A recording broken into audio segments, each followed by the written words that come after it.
Hi friends, I'm Amy Julia Becker and I am your host for the first episode of a new season of the Love is Stronger Than Fear podcast. Today I get to talk with my friend David Bailey.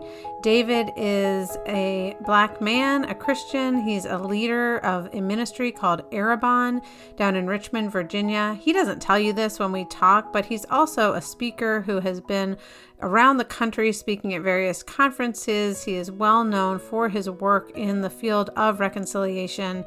He is smart and thoughtful and such a caring, kind guy. And I'm so glad you're going to get to hear us talk about reconciliation, about Confederate monuments, about where he sees signs of hope and of healing. But before I turn to this interview, I do want to explain one thing.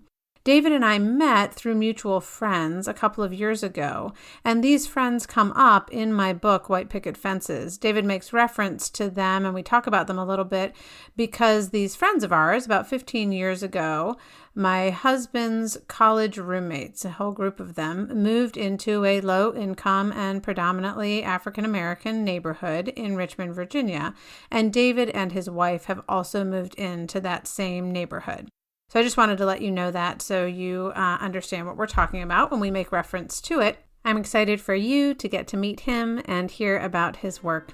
So without further ado, here is our conversation.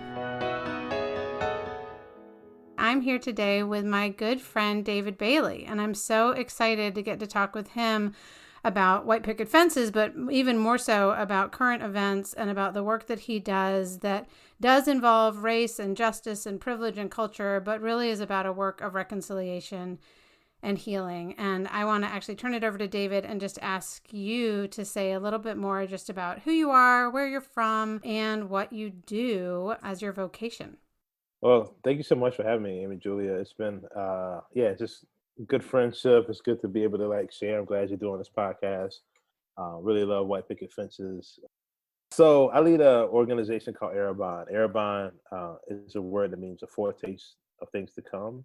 It's a Greek word in the New Testament that the scripture says that the Holy Spirit was given to the church as a foretaste of the kingdom of God that's to come. And so in the world, people who aren't Christians, they don't get the Holy Spirit. What they get is the church. And the church really needs to be a foretaste of the kingdom of God to come. So I think in many ways, the heaven that we hope for, that we see, it's like a try before you buy type of policy. And, that's the kind of work we really try to help the church to be a foretaste of the kingdom of God. So what we do is in the digital world, that the world's more digital than it's ever been before.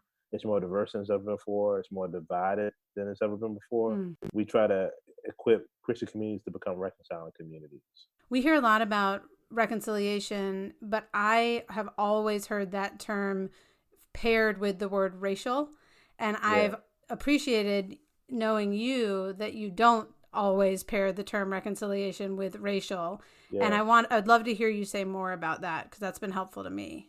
Yeah, so I'll kind of say two things. I think one, and kind of people who are involved, if you understand the history of America and you use the word racial reconciliation, the word reconciliation means, hey, you want to bring things back together, the relationship the way that it originally was. Well, that's not a good thing in America.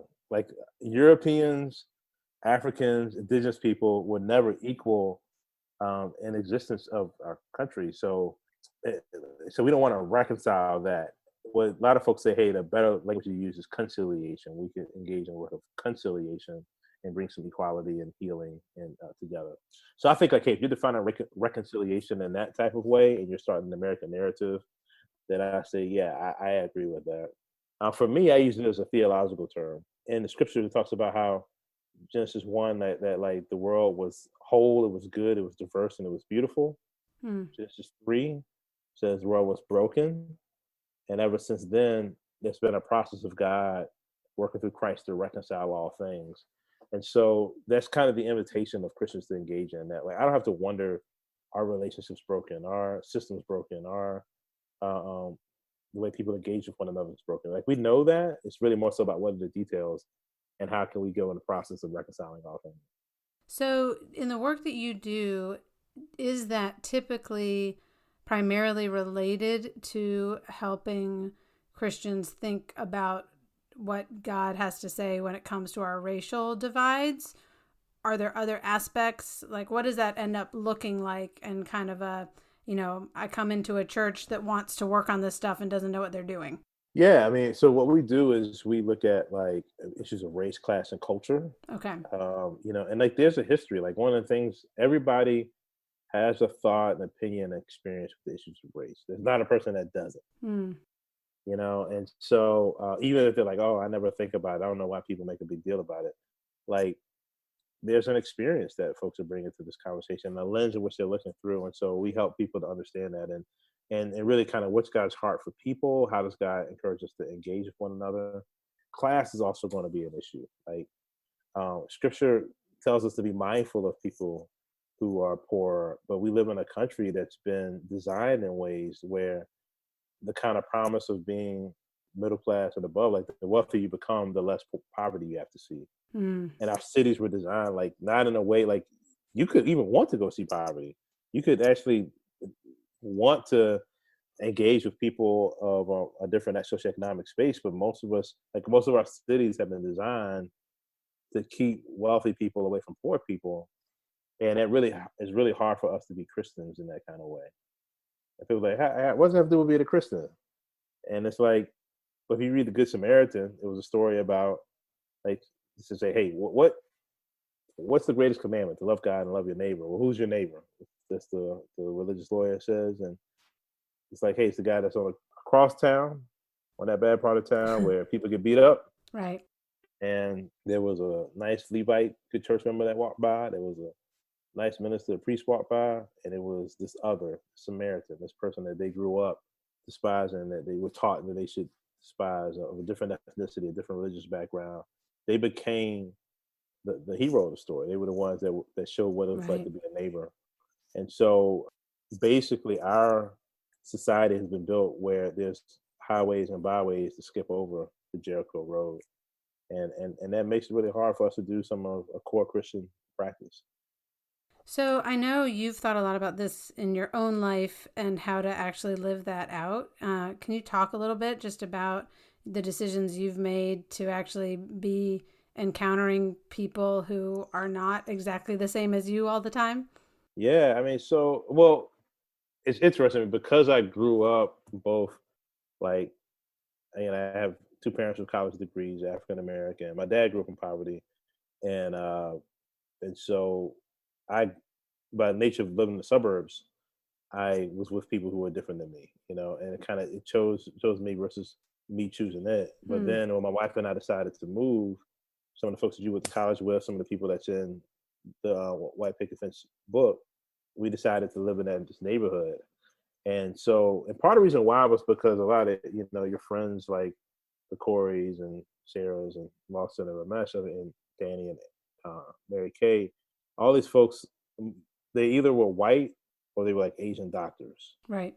And so literally, yeah. Like, like literally, like, and so I was friends with them just from just being friends and kind of seeing what they were doing, being in the community, and particularly like 12, 15 years ago when they started, they moved to a poor Black neighborhood. Right. And a lot of the kids associated like economic stability, marriage with being white. And they didn't see like married Black couple with a like decent home. Like our home is not going to be on cribs, but it's like, it's like a decent home. Yeah. Yeah. But it's like, we said, hey, you know what, we should move into a community amongst kind of like brothers and sisters who are Black that are in a different socioeconomic space. Like when my dad was growing up during segregation, like, he grew up around Black lawyers and doctors. And we live in that same neighborhood that he grew up in. And so now, the kids could see something. I mean, like this, like college educated, married Black couples isn't an anomaly in a way that it was 15 years ago. Yeah. Yeah. That's awesome. It's also been a really good gift for me. Like I thought I was coming there for them. It's really been a great gift for me. That like it's.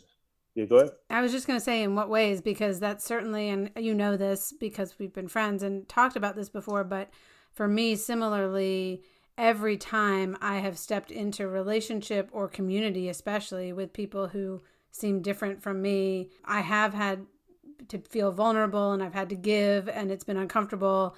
And I've gained so much in terms of just understanding who I am and just being freed, I think, from some of the constraints that I put on myself and that the world has put on me. So anyway, I'd just love to hear more about that from you. Well, I mean, I think you named it. I mean, I think people. So some people take issues with the word privilege, Yeah. and and privilege is a thing. I mean, it just means that you get more options than other people, right? Mm. Like, and you get more access than other people. So and it can look a lot of different ways. Well, it's part of me as a male, and there's a lot of privilege that comes just being a man. Mm-hmm. Whether it's even like when you start talking, people listen to you versus having a higher pitched feminine voice. Right. People don't always stop and listen. Having a versus having a deeper masculine voice. There's also a privilege that comes from, like, in America, from having white skin. Like, it's not necessarily. And I think the way to understand that is there are a lot of poor white people, Right. and it's a lot of poor white people. But the reason why they're poor is not because there was a government policy that put in place that made them poor, Mm. or obstacle they had to overcome because of their white skin. Yeah. I've thought, I mean, as you know, I've thought a lot about privilege, and there are two things that come to mind. One is I think a lot about it as unearned social advantages. Oh, that's good. Just That's really like I good. didn't earn it. It's a social Yeah, advantage. I didn't earn it. And yeah, my friend Nero, who also is in White Picket Fences, she says that just because you have like white people have hard lives just as brown and black people have hard lives, but the hardship is not coming because of the color of your skin. yeah. And That's that I great. thought was another just helpful way to be like, oh, right. Yeah, Yes. Okay. We can, totally. yeah, we can move on now. But then there's also like a side to it too, when you're like educated, right? And you have access, you have relationships, you have networks. Yep. I don't really. I mean, I can't tell you the last time I applied for a job. I just and when I did Right. apply for a job, it was like a matter of formality. It was like people, I just have a certain amount of access and privileges. Right. So the relationships you already had were what Yes. led into job opportunities as Yeah. opposed to I need to go searching Yeah. and go through a formal process. Yeah. Yeah. Totally. So as a result, like, I mean, so even like I might not be as privileged as a white person, or but there is privileges that I do experience by being a person that could speak, like I have a college degree and have a Right. college degree in networks and all that kind of stuff. And I just have found me literally living and being in a relationship with people who don't have those kind of access and privileges help me not to be so pretentious. It Mm. helps me to, like, be a human being. Like, instead of like if you and I meet for the first time, being like, "Hey, so Amy Julie, what do you do?" And then and like we got Yeah. this like social hierarchy scale of Yeah. just trying to be like, you know, I just like when people like my neighbors, they don't really fully know what I do. They don't understand what I do. Yeah. Like, and so I can't really find like status off of that, right? And it just helps me to relate to folks like as just a human being, and it's just good for my soul, I was you about to know. say, and to know that you are related to just as a human being, that it's not like, Yes. ooh, there's my important neighbor, David. It's like Yeah. Right. Right. he's just my neighbor. Like, and Yeah. I've found that. I mean, I think kids can offer that, but especially in terms of relationships with people with disabilities, where my college degree and like how many articles I read yesterday, like it Right. doesn't matter. But Right. whether or not I can like listen and attend and be present in love, like that matters a Yeah. lot. And wow, Yeah. does that matter to me too, and does it Yeah. change me to be in that Yeah. place?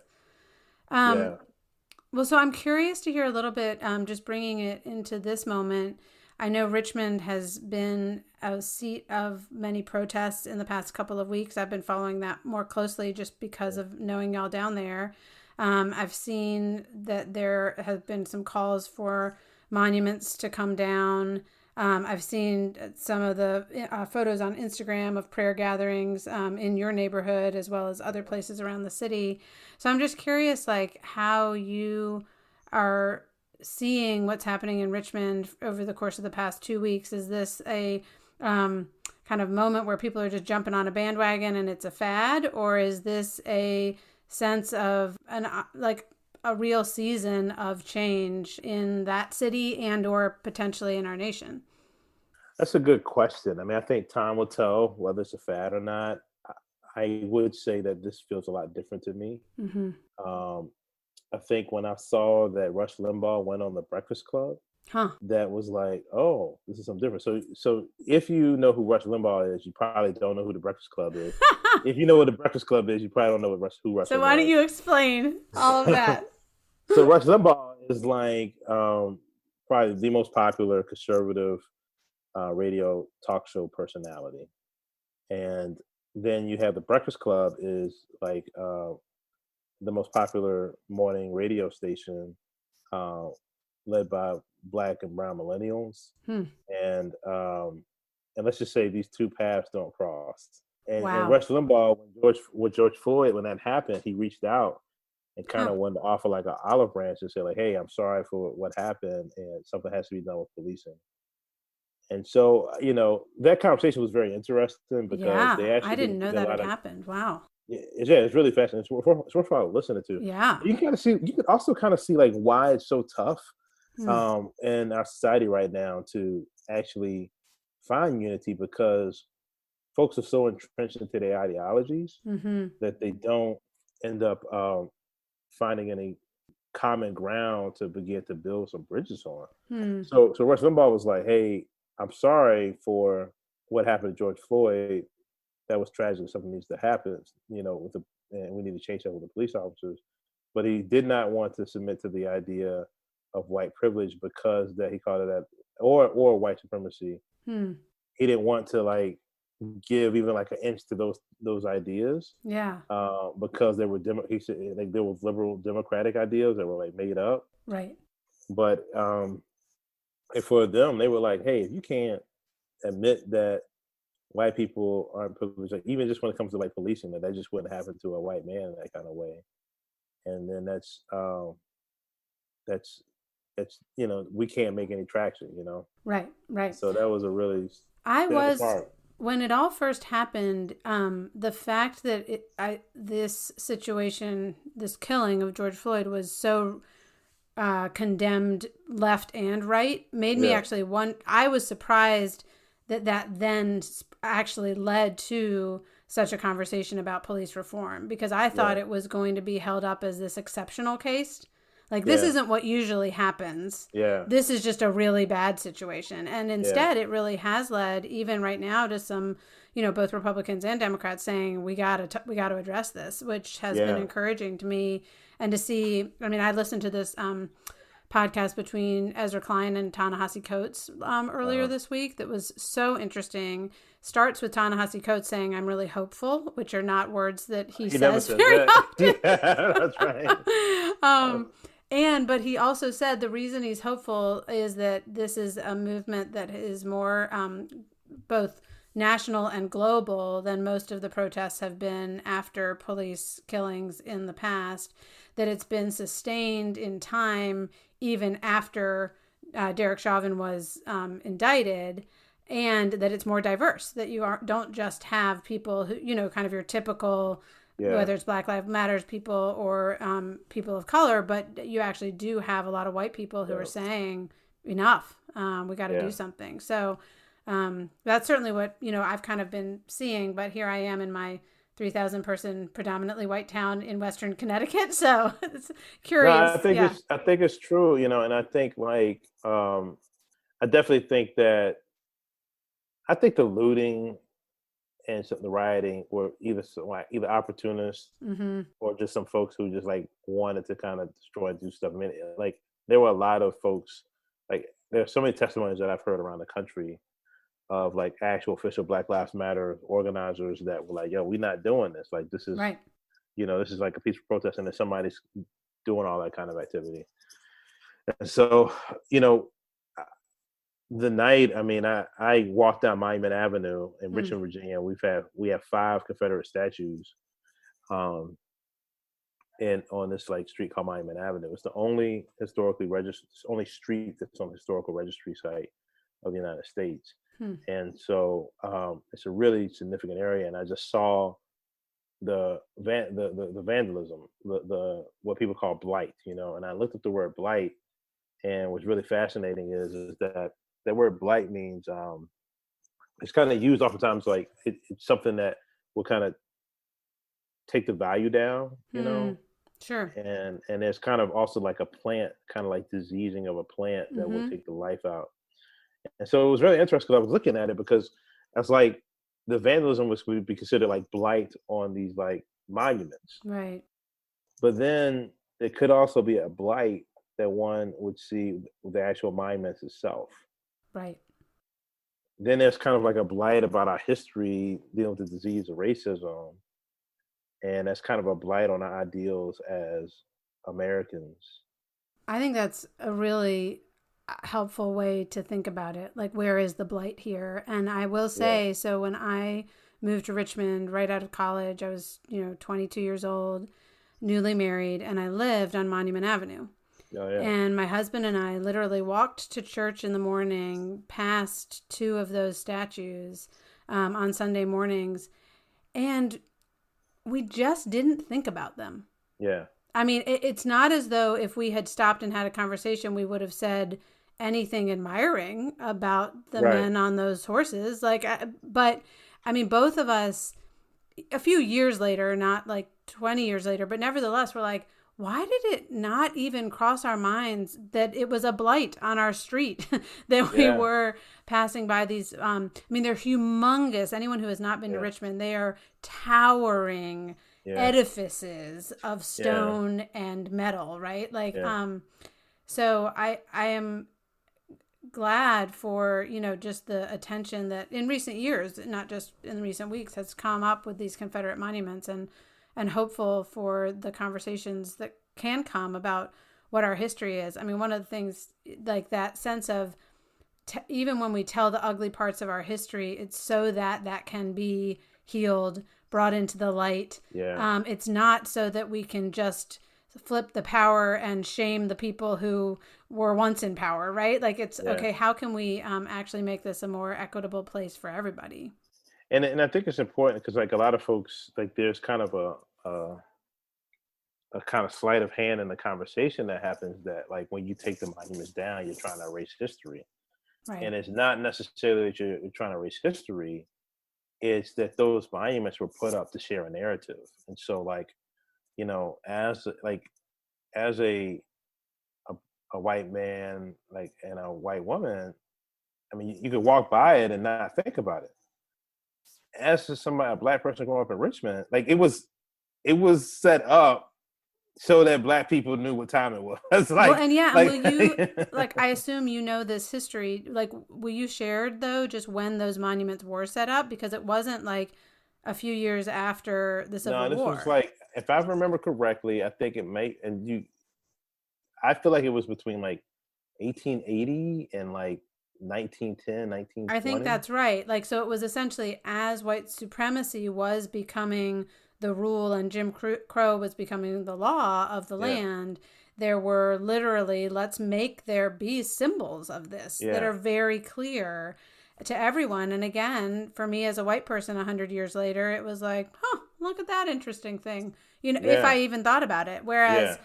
but if you're a black person, it's like, I know exactly what that represents. And it Yeah. does not, it is not a space of belonging for me, right? Like, Yeah. if you're, Yeah. and I think for cities to think about what their architecture communicates, not just in terms of monuments, but in terms of where highways go and what you were just saying earlier about how cities are designed, all of that communicates who belongs here and who are we for, and Yeah. how can we do more to be for all of the residents in our spaces.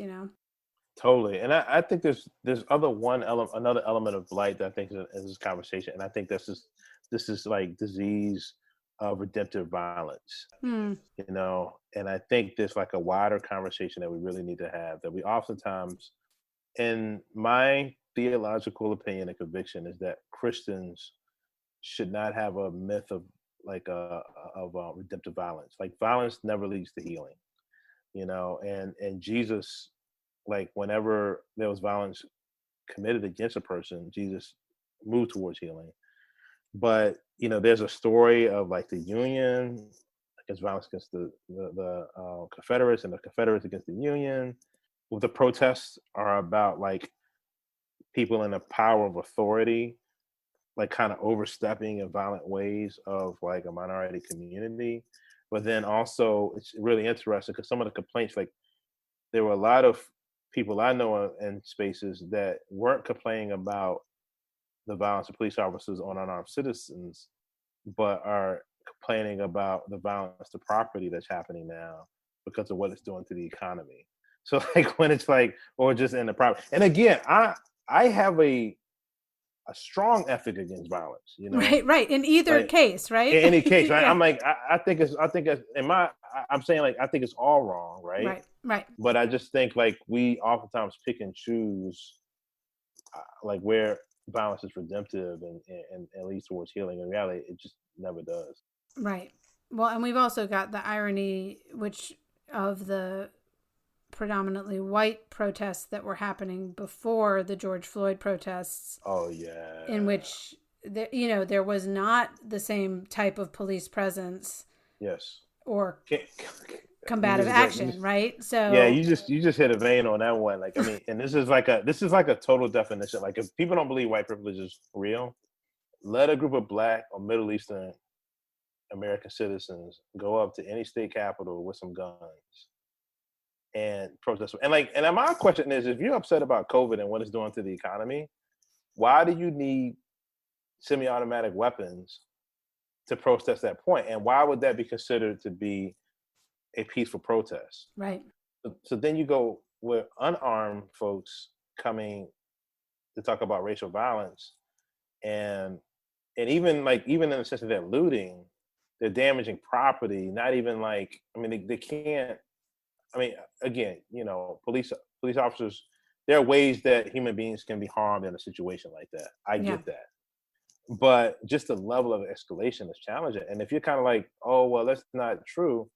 Like literally, when the Black Panther Party did this in 1967, and they went up to the California state government building, and they went and got their attention, like with the guns, to bring attention again to police violence in the Oakland neighborhood.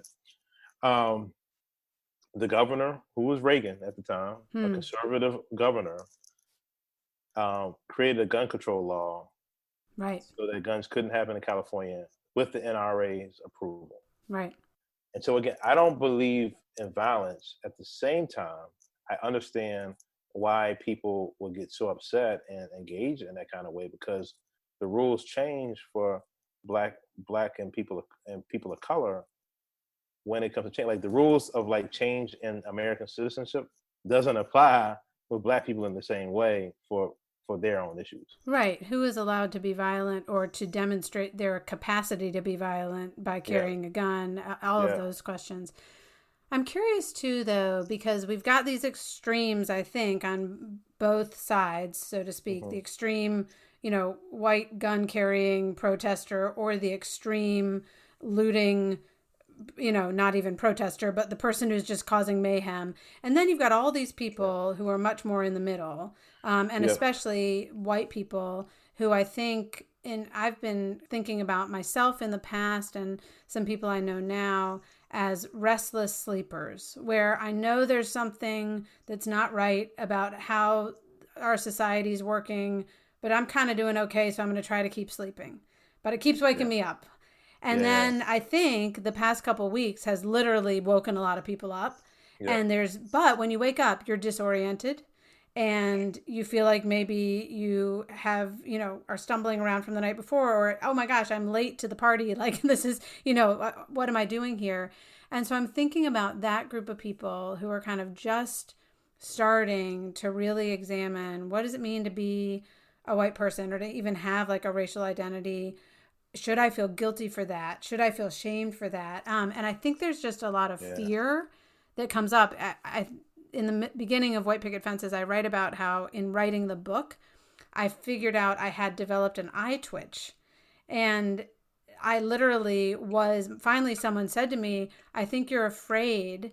And it's as if you think people are going to throw things at you if you try to write about race and class and privilege, and you're flinching. Like, it's like the subconscious reaction. And so I started literally praying every time my eye flinched that God would protect me, and it stopped. Like, it stopped twitching. But I'm just curious, like, from your perspective, why does it feel so scary to have even, like, you know, conversations about race that shouldn't look threatening from the outside, I guess, but why does it feel so scary and threatening for white people who are just coming into this conversation, do you think? Yeah, for sure. So, I mean, I think any conversation about this is a workshop that we offer at Arrabon. Any conversation about race, class, or culture is always going to bring up issues of fear, grief, anger, and shame. Hmm. And so it's like you might be fearful about saying the wrong thing, or fearful that, like, if I kind of share a little bit more vulnerably, that somebody could really like not do it that well, like be really painful. You could be grieved because the world is not the way that you thought it was, or it's, or grieve like some legitimate things that were wrong, Mm-hmm. and you gotta go. It kind of sparks a grief cycle of denial, of was it denial, anger, depression, Mm-hmm. bargaining, and Right, acceptance. right, And and the thing is, everybody doesn't go through that same process, the same thing. Like, even within your own family, right? Like, you could lose the same loved one, but everybody doesn't go through their right. grief process in the same way. That's also true as it relates to race, right? Class and culture. I mean, then there's also like anger. Like, there's some things that we really should be angry about, Mm-hmm. right? Or you can kind of get fed over a period of time, and then there's shame, right? And shame looks different for people of color, it's different for white people. And one of the Mm. things is that you can have like, nobody's responsible and had a choice about what skin color they were born with. Nobody also had a choice with what that skin color has meant legally and culturally in American society. But sometimes when you come to the revelation of, like, what that has meant, and you realize, like, oh, it's really bad, then you're like, oh, I feel ashamed Mm-hmm. of the skin color that I have. Right. And that's not the proper response, and so you got to kind of like be able to name it, and to kind of work through it, and to begin to like discover, and again, I'm a person of faith, and so whenever you see shame, like, you want to kind of like bring that before the Lord and say, like, hey, God, like, what's this about? How like, is there a conviction that's underneath the shame? Is there something that I should do or be able to learn or journey in, or something? I think you want to kind of bring all of these complicated emotions before God in it. Yeah, and there's kind of a, if you can bring it before God, like a trust that what the desired end will be is healing, right? Is Yeah, wholeness. yeah, It's certainly not to stay in that place of shame. Or even, I yeah, mean, like, even when there's an appropriate place for anger, it's not even to stay in that place of anger, right? Like, it's always yeah. moving us towards hope and healing. Well, I'm curious, just as we kind of come to an end, whether there are places right now where you are seeing signs of hope and healing. I love the name of Arrabon and that sense of just the foretaste of the kingdom. I've thought a lot about signposts of the kingdom, where it's like, I'm just pointing in that direction. That's what that I want my life to be, that whether or not it is, but I want to point in the direction of who God is, and that shalom, like that peace, wholeness to community. So I'm curious whether you're seeing, tasting in any ways hope and healing right now. Yeah, I mean, I do. I mean, I see a lot of. I mean, I see a lot of peaceful protests that are multi-ethnic. Mm-hmm. I see a lot of people really trying to dig into the story and history of our country. I think people are coming to the reckoning, realizing that, like, our country has been very problematic in the area of race overtly for centuries, Mm-hmm. and hasn't even really made a significant corrective for hadn't even been a full 6 decades. Like, it's been decades in a way of trying to make a turnaround where it became Right. illegal, right? Right. So I do see hope in that space. I think the different type of conversations that folks are like having.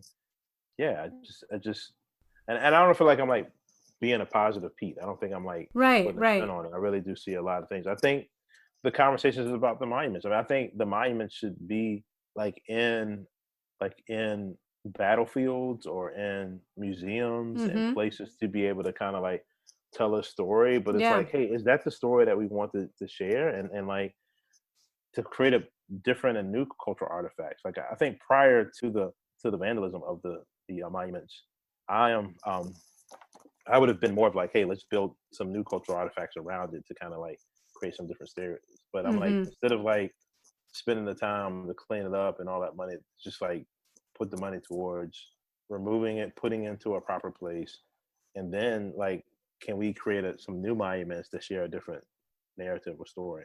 I want to ask one more thing because you and I got to go together to Nashville a little over a year ago for a project called the Porter's Gate Project that you Oh were yeah, a part of. And one of the things you talked about there was creating collaborative spaces.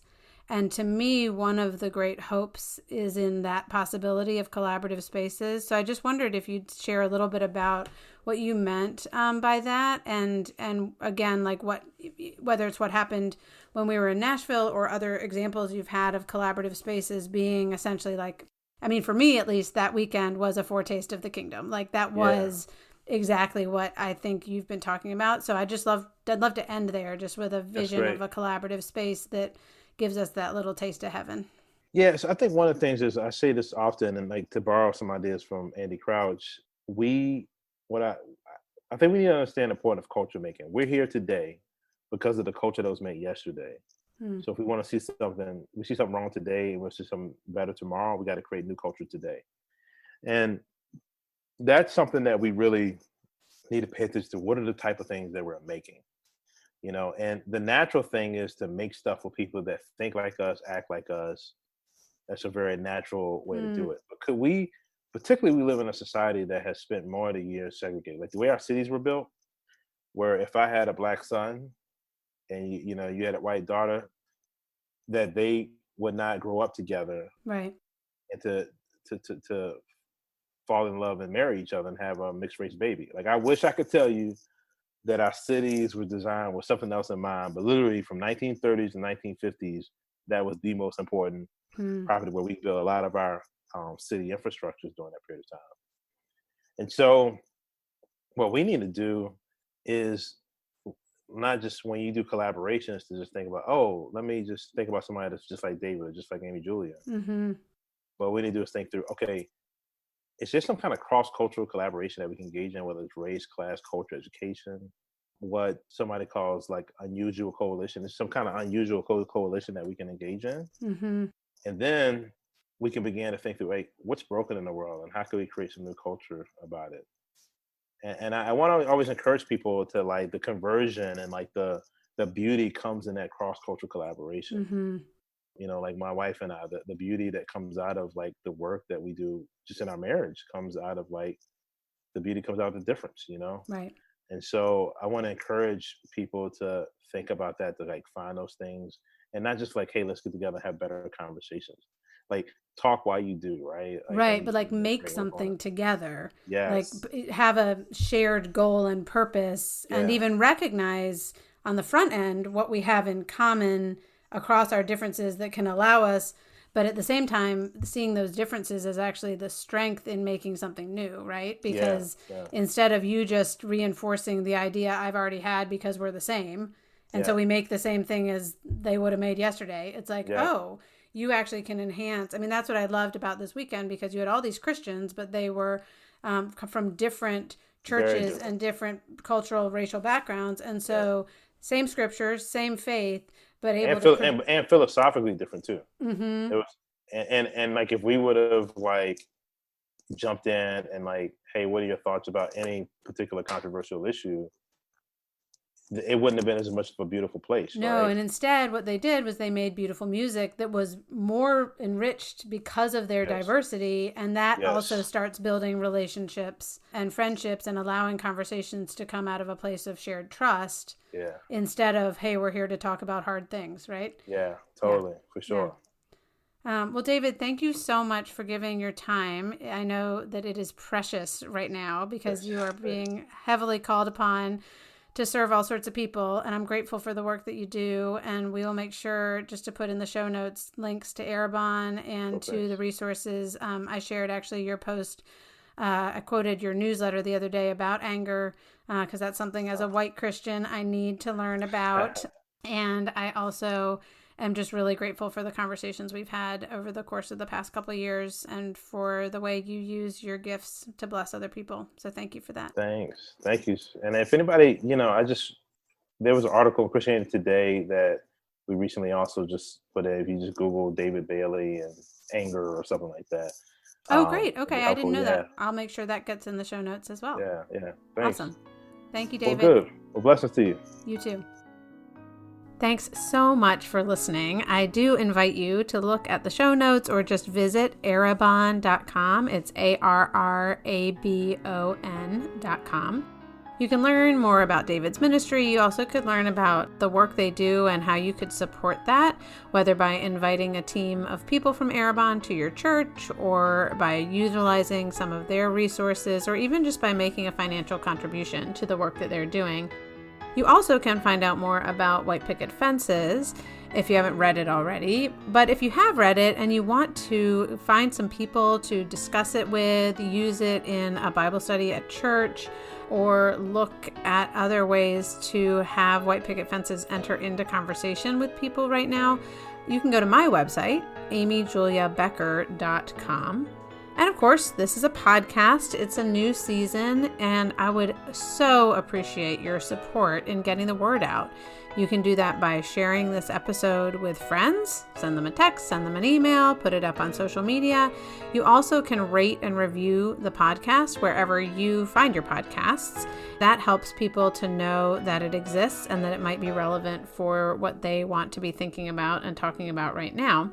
And just a little sneak peek, next week we are going to be talking about disability and contemplation and activism and what it means for life to be a gift with my friend and author, speaker, podcaster, and mom, Micah Boyette. So tune in next week. You can subscribe right now and it'll just drop right into your, wherever you get your podcasts next Tuesday morning. And again, thank you for being here. Thank you for listening. Thank you for working to trust alongside me that love is stronger than fear.